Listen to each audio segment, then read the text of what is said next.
Welcome to another episode of Addiction Uncovered, where we talk about the truth behind addiction and hear inspirational stories of recovery. I'm your host, Jill, and today I'm joined by Jason. Jason has been sober since March 19th, 2023, and cigarette-free since September 30th, 2025. After struggling with addiction for years, he turned to his faith and surrendered, and that is when everything changed for him. Today, Jason is a faith-driven entrepreneur who owns a refurbishing key fob business and works with professionals across the country. Jason's message is, no matter how far you think you've fallen, you're not too broken, and it's never too late to change. So thanks for joining us, Jason. Beautiful. I love what you just said. Well, thanks. Well, you helped me to write it, so that's why it sounds so good. So tell us about where your struggle with addiction began. I mean, like I said earlier, I was trying to pinpoint, because you can't connect the dots. You can only connect the dots looking backwards, and I really think that I didn't realize I was an addict till probably my late 20s. But looking back a little further back, I think it was just how I was not how I was brought up, but what I thought was cool. Oh, so like to fit in, kind of? Right, okay. Yeah. So I liked the hip-hop rap culture and all that stuff when I was a young kid, right? Mm-hmm. And when you think about that culture back in the 90s when, you had Jay-Z popping bottles on a yacht, but you have to admit that the 90s hip-hop, it was great. Like, the music was so good. Right. Culture, not so good. But it was something else. It was a whole other time. Exactly. Okay, go on. And that's where I think my mind shifted a little bit. Okay. And said, this is my reality now. I want to live like Jay-Z. I want to pop bottles and, get all these girls and be the popular guy. And so that's what I did. And, I was good at it. I drank a little. I was good. And I started becoming, in my opinion, a little more popular. Girls started hanging around me a little more. I wasn't the guy that somebody would pick on. I was more of the guy that somebody would say, hey, Jason, I dare you to go do that. Mm-hmm. So I really didn't know who I was up until I got sober. So if that kind of answers your question, I mean, I think it all started back kind of in my mind how I portrayed what life was at a very young age, like as an adolescent, maybe like a teenager or something like that. I thought life was all about going to clubs, going to get bottle service, going to Vegas all the time, just living that life was the best, was supposed to be for me, and it wasn't. Mm-hmm. So that's kind of when I realized that I had some struggles, is maybe my last, probably around 28 to 30 is when I realized that, I'm probably taking this a little too far. I've had friends actually pull me aside and say, hey, Jason, there's a point in the night when 1 a.m., 2 a.m. where you're just not yourself anymore. I can see it in your eyes. And they said that to me before I was 30 years old, right? I had a friend, and if you're listening, you know who you are. Thank you. And even my brother, he tried to talk to me about getting sober, but that it just wasn't my time, I guess. Yeah, that's what I was going to ask you, is during that time period, what was it that started to shift? But it sounds like it was slowly, but the people were starting to kind of call you out a little bit, or it doesn't sound like make you feel bad about it, but just to say, hey, this is kind of, we're noticing this and we're a little worried. Yes. And that I noticed that before my friend even told me that, right? So I've noticed that too, but I wanted to fit in. I wanted to be that popular guy. Mm-hmm. Well, then you think about it was all wrapped up in your identity. Exactly. It's like, well, if I'm not, because I thought about that too, if I'm not drinking, who am I? And what's my personality? What's my identity? Because that's really how I identified. And you created this whole like lifestyle that you were trying to embody from what you were listening to as a kid. And then if you didn't have that, like who would you be, right? I'm sure that's part of the thought process. Absolutely. That's exactly what it was like. And it was scary. That's why it took so long for me to do it. I noticed that over the years too in my drinking career, like I would pass out earlier and earlier, so I had to start relying on substances to keep me up. Oh, okay. Right? So, like I would mess with the little party drugs every once in a while, and that would keep me up, so I could party more. So you found solutions to be able to drink more. Exactly. Exactly. Okay. So when did that all come to a head? I mean, what was the turning point for you? The turning point was having multiple nights leading into days, leading into afternoons, leading into evenings again, leading into the next day. I mean, there was times where I was up for a little while. And recovering from that took like 3 days. Gets harder when you're older. It does. It does. And I had gotten so good at hiding it too. Like people at my job didn't notice because I was really good at my job. Like I automated things I automated things to where I could work for X amount of hours, but I would still produce my goal, right? And nobody would talk to me at work because, well, I hit my numbers. Yeah, so it wasn't a problem. So it wasn't affecting really my work. It was just really affecting me. And who I was as a person and just hiding from people. I was hiding. I was isolating myself. The last 3 years of my drinking career, I would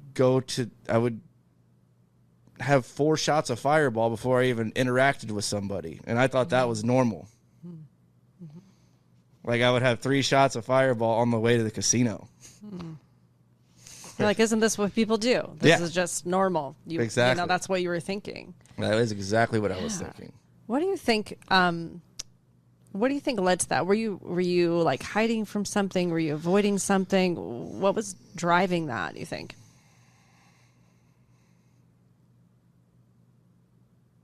That's a really good question.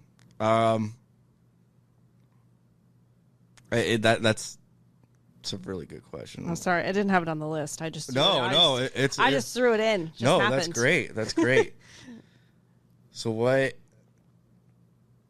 Can you repeat that question one more time? Yeah, like what was driving that? So you were having to drink before you ended up even being wherever you were. Yes. Okay. And it got to that point. So.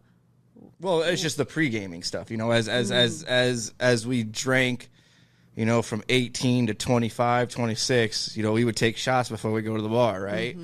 So I just kind of did the rest where, okay, if I'm going to go to a social event, I'm going to drink a couple drinks before I go to it.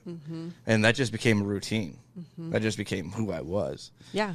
And I didn't drink every day. When I drank, and I just needed to stop. Yeah. I couldn't do just one or two. It was all or nothing. And then over time, as you got a little bit older and your friends were noticing it, and then you were noticing like your body was probably telling you like, okay, this is getting harder to recover from. Yes. How then do you move from doing that as often as you were and as heavy as you were to not doing it? Like, how did that happen? That's a beautiful question. And how it happened is I went over to my mom and dad's house because they're the people I care about the most. And I told them that I was an alcoholic. And I told them that I've also been using some substances. And if they want to know what substances I've been using, I will tell you. If not, that's okay. You guys just know now that I was doing substances. And my goal was to just take the summer off of drinking, right? So back in 2023, for March, I was like, you know what? I'm going to take the summer off of drinking. And I saw my life change in those 3 months, and I said, this is great. Mm-hmm. Because I've done the sober October or dry January or just not drinking for 1 week. You know, and that's cool and all, but I don't think you really feel the full effects of the freedom you get when you break away those chains and you tell the truth. You start being honest with yourself, and you don't play these imaginary games in your head saying, I can be this person, I can be this person. Mm-hmm. And you start speaking the truth to yourself. Like, worlds change. Mm-hmm. Yeah, I always think we got to start somewhere, right? So I like the idea of that dry January or taking the couple weeks off. I remember I tried to stop drinking for 2 weeks, and I'm like, oh, I feel pretty good. That's good. And then I drank a bottle of wine, and I'm like, okay, well, I guess I can't do this moderation thing either. But it wasn't until it was a few months in where I really realized this is a whole nother life that I did not know existed. Like, this is beautiful. Like, the clarity, the way that you feel. I mean, you still have life, but man, the way that you feel is so different. What was that? What did you feel like? What was it like for you that you were like, okay, I'm going to keep doing this. This is awesome. For me, the whole thing was gratitude. So I never really practiced gratitude. And the first 90 days of my sobriety, I literally sat in a room by myself, no TV, no nothing, just in my thoughts. And I would journal. And I would tell myself, hey, what are 3 things I'm grateful for? And write down any type of thing that happened the day before or the day after, if I had any types of cravings or anything like that. And I think it was the gratitude that really shifted my mind towards more positive thinking. Mm-hmm. I don't want to say I was negative a lot, but I probably wasn't a fun person to be around. What, during that first time or like the first 30? Oh, like when I was drinking. When you were drinking. Right. Yes. Because I was thinking people think, when I was drinking, it was like, people probably think I'm so fun and I'm this and that. And I'm super positive and carefree. It's like, no, probably not. I probably wasn't all rainbows and sunshines. Like, there's probably things that was not so pretty. Oh, yeah. You know? Yeah. I mean, I would go talk to random strangers, tell them things that they probably shouldn't know.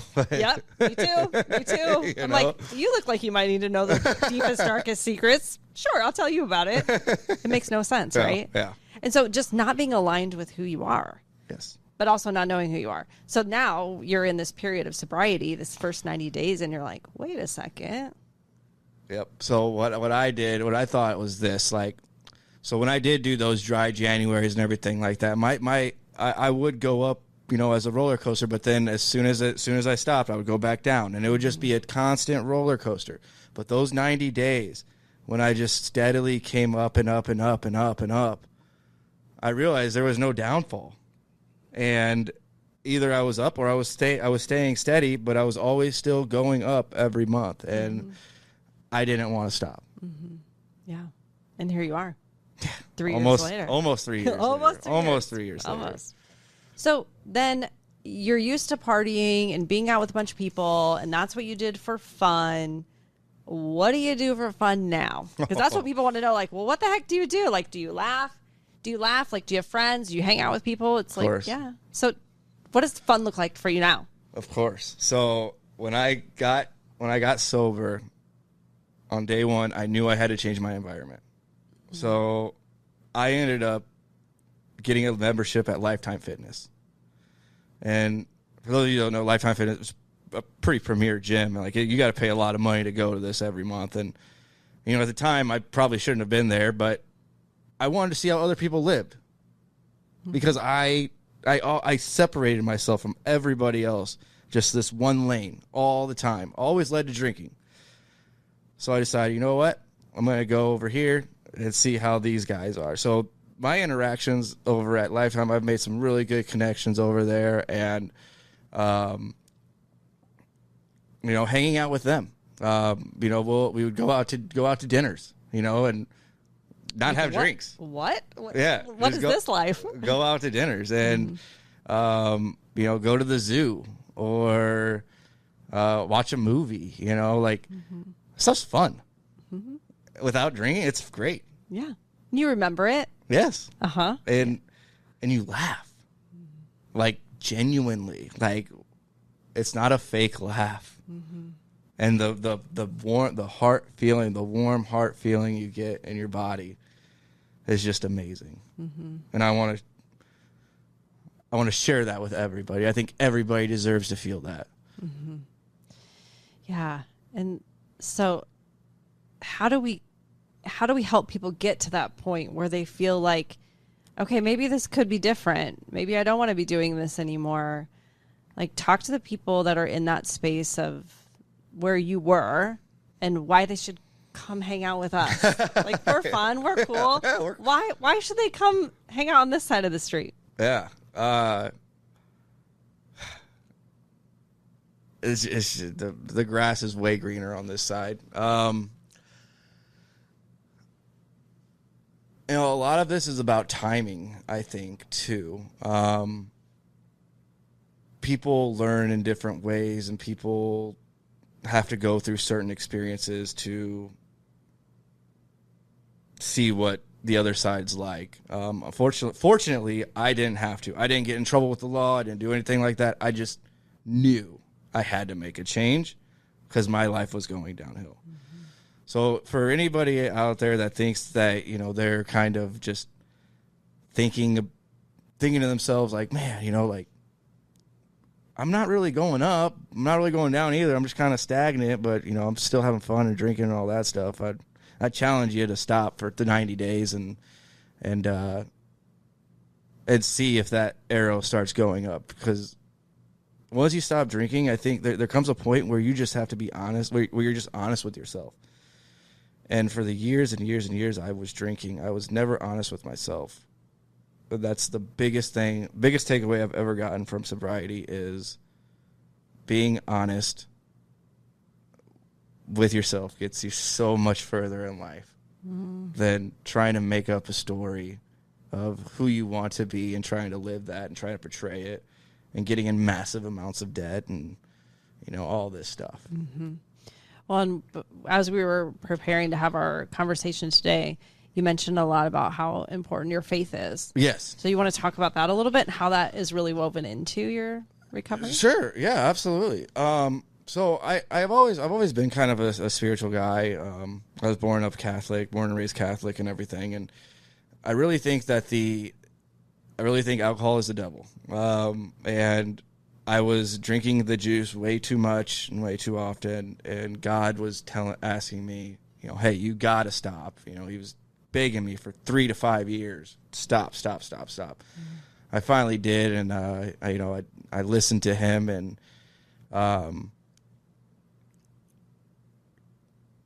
he's led me through some very difficult decisions I've had to make in my sobriety that have led me to become a business owner, that have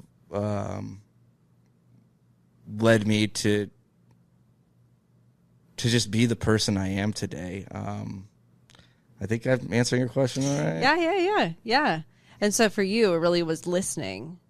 Yes. To him and figuring out. Yes. Oh, where do you want me to be? Yes. Where do I need to be? 100%. And listening to him, praying all the time. And I just recently joined a church 8 weeks ago. A friend at Lifetime Fitness invited me to the church, and I've been going for 8 weeks now, and it has been so great to meet a bunch of other people in the church and to realize that some of them actually have the same experience I have. God did a spiritual awakening to them, and they stopped drinking, they stopped abusing, and they're there in the church, and I'm their front row now. Every Sunday I'm their front row. That's so awesome. You aren't the first person that I've had on this show that have talked about how they're in the front row now. Yeah, I'm in the front row. Yeah.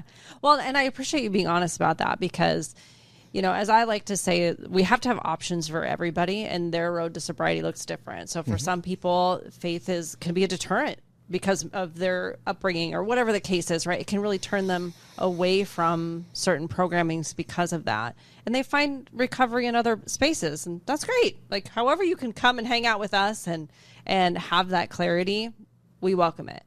There are others that a lot of people really that I've talked to is faith has been such a key component in finding recovery. And so being able to say, yes, we need options, but also let's shine a light on how powerful that it's been for you, and to be really honest and share that, because there are people too that are very, very faith driven, and to be able to relate to where you are and what you've been through, I think from that standpoint, it's important for them to hear too. Right. Yes. And I've given all of my worries and anxieties to God, and in return, he has given me peace. And that's something I would encourage people to do, is, to try to let go of all their worries, all of their anxieties, and in return, you will get an inner peace. And that comes along with being honest with yourself. Mm-hmm. And that's what I've done. I've given everything to God. He's leading me now. Mm-hmm. Yeah. And what a beautiful life that you have now. Yeah. Yeah. I'm not struggling to pay bills anymore. Mm-hmm. I have 2 employees. Hey, okay. I have an office space. I have a great dog. I'm a better dog dad now, too. Oh, let's talk about that. Because Yeah. I just decided randomly that I was going to be that my boyfriend and I were going to foster dogs. Oh, so yeah. right now I have a 7-week-old pit bull puppy in my house. I know, it's wild. But I was just posted something the other day. I'm like, I don't know how I ever raised a puppy while I was drinking as much as I was. Oh. And so now because it's exhausting, and dogs need a lot of our attention because they deserve it. And so tell us how you're a better dog dad now. Oh, we're going outside. We're playing. We're throwing frisbees. We're laughing with each other. We're having conversations with each other. We're looking at each other in our eyes and telling ourselves that we love each other. And we can feel. I can feel it when I touch him. Mm-hmm. I can feel his love, and he can feel my love. Mm-hmm. But when I was drinking, I would be hungover on a couch, not doing anything, not paying attention to him, getting mad at him if he tried to lick me. Mm-hmm. Yeah. Come on, Jason. Yeah, you're like the best thing that's ever happened to him. Yes. And to not be present for him. And so to really be connected and present for him now, I bet he's so happy. It means the world. It means the world to me. Mm-hmm. And yeah, I will always make time for him now. That's the thing. And even with my parents and my family and all that stuff and my friends, I wasn't the best friend or, the best son. I'd constantly put my parents through worrying and making sure I got home okay, all this stuff. And now they're proud of me, and they say that to me. And the feeling I get when they say that is it's just nobody can match that. It's heaven. Mm-hmm. It's heaven when they say that to me. And I can see that they mean it too when they look at me and they see me. Mm-hmm. And that in itself is worth the sobriety. Mm-hmm. Oh, that's so awesome. Because the love was always there. Yeah. And it was just this fear, I'm sure, of, is he going to make it? Is he going to be okay? Are we going to lose him? What's going on with him? And so to hear the flip side of that, how proud they are of you, is so cool. And you could see it on your face too. You could see how it just warms your heart. Oh, thanks. I appreciate that. Yeah. So shout out to your parents. Yes. I love you guys. So awesome. So good. If we were dedicating episodes, we would dedicate it to them, right? Yes, of course. And my dog. And your dog too. Yes, of course. Well, this is wonderful. Thank you so much for coming onto the show and sharing your story and showing how much joy there can be in sobriety. Because you could just see it all over your face, just how happy you are and how much clarity you have and peace. And really connected to life now. Yes. Mm-hmm. That's so well put. Connected to life. Mm-hmm. I like that. Yeah.